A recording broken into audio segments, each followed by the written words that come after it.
Hey everyone, this video is the first installment in a new series called Dark Side December. Each week through the month of December, I will feature an in-depth video about some of our favorite Dark Side users, Sith Lords, and bad guys.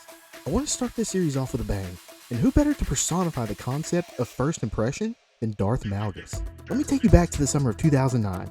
BioWare had just released the first cinematic trailer for a new massive multiplayer online initiative called Star Wars: The Old Republic. At the time, the anticipation for this game dwarfed the potential of its predecessor, Star Wars Galaxies. Off the bat, the trailer starts off with an ominous monologue as a dark figure enters the Jedi Temple on Coruscant. The Jedi who confront this man, along with the audience, is pretty confused as to what's going on until a shuttle carrying dozens of Sith warriors Trojan horse their way into the Jedi Temple.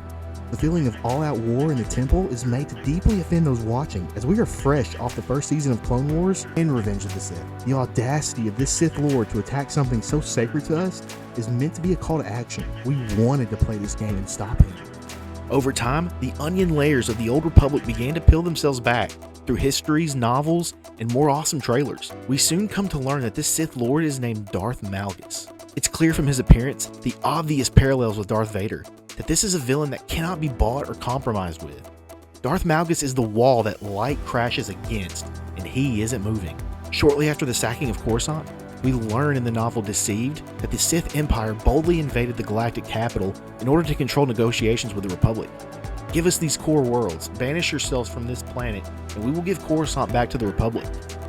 Although this was the will of the Sith Emperor and his Dark Council, Malgus abhorred the decision. His preference was to claim Coruscant in the name of the Sith Empire and fling the governmental structure of the Republic into pure chaos. However, war is a game of politics. A warrior so devoted to the Sith Code was unable to see the designs of this move. To Malgus, galactic politics were nothing but binding chains holding the Empire back from what he believed it was meant to be.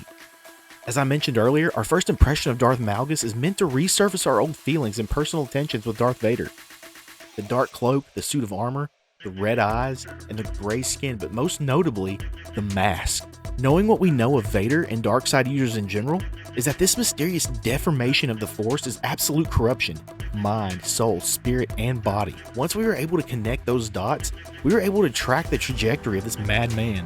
Darth Malgus was created to go further, to push the envelope further than Vader had at this point. While Vader pierced to the Jedi Temple, Malgus utterly decimated it along with the entire planet. While Vader was a gifted fighter, Malgus was unhinged and quick to bully his strength. While Vader watched from afar as Alderaan was destroyed, Malgus felt the heat of the cities on his face as they burned. And while Anakin Skywalker truly gave his heart to love, Malgus gave his passion over to what he believed was love. Crazy to think, right? How could this guy harbor such feelings? Darth Malgus wears his feelings and decisions on his sleeve, acting first and foremost out of passion and hatred. Yet his story throws us a curveball when we are introduced to his Twi'lek companion, his lover, Alina Daru.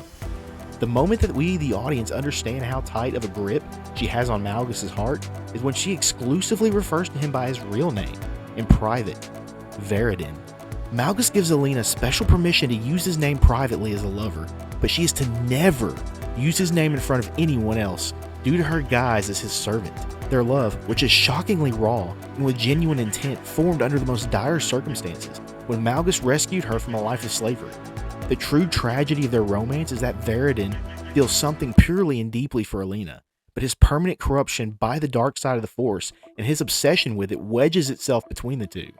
Their souls can only get so close without ever really touching, because the dark side can never truly be a place that cultivates love. Ultimately, Malgus chooses the dark side, and the only way to give himself a 100% renewable source of hatred is to remove Alina from his life himself. He murders her, and with her, his last tie to any sort of life, and he knows this. He knows that he can only achieve what he wants to achieve by melting into this corruptive force, to forever hate himself and everyone that drove him to make this decision. Going back to his comparisons to Vader, it forces you to ask yourself, could Anakin have gone this far? It's a question that will forever remain unanswered, but for now, we are only left with the fact that Malgus did go that far. He was designed to go further than Vader ever could. to reach a supremacy of evil that we hadn't quite experienced yet in Star Wars. He is quite the character and will forever make an imprint on the Star Wars fanbase. Please make sure to force choke that subscribe button, and if you don't mind, please hit that like button as well. I can't wait for the next video that I have in store for you. I know we're going to have a blast this month talking about our favorite baddies. So until next time, take care, God bless, and may the Force be with you, always.